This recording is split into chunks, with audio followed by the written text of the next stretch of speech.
the Mishkan.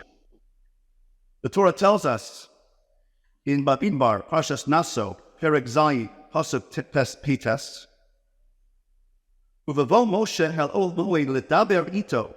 Moshe came into the Ol Moed to speak to Hashem. Vayishma es hakol, and he heard the voice of Hashem, to be awful. Medaber hilam, speaking to him. Me'ala kapores, from above the ark cover. Asher al Aron ha'idins, upon the Aron Kodesh.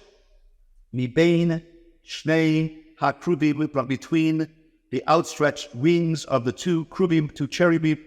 Vaydaber hilam. What does this mean? Here is a picture of the two cherubim.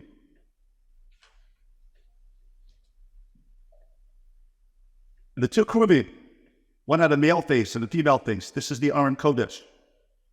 Inside the Luchos, the 10 Commandments, and the Shibud Luchos, the broken commandments. And Moshe Rabbeinu would come in here in the Ol Moed and contemplate, and they'd look very carefully between these wings. There was an empty space between the wings. They're almost touching. The boy face representing Hashem and the girl face representing Klal Yisrael are reaching out to each other. Their wings are outstretched toward each other. And Hashem would speak to Moshe from between that empty space. In that empty space, Moshe would contemplate, would meditate, would think about, contemplate a connection with Hashem. And Hashem's voice would come through this space, this empty space between the wings. And Hashem would speak to Moshe Rabbeinu, and Moshe somehow would hear the words of Hashem.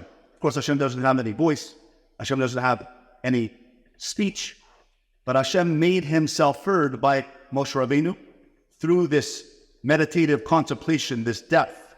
And Moshe Rabbeinu, through this contemplation, reached the highest level that any human being could ever reach in life. And that's why his face shone. His face shined karne hodo.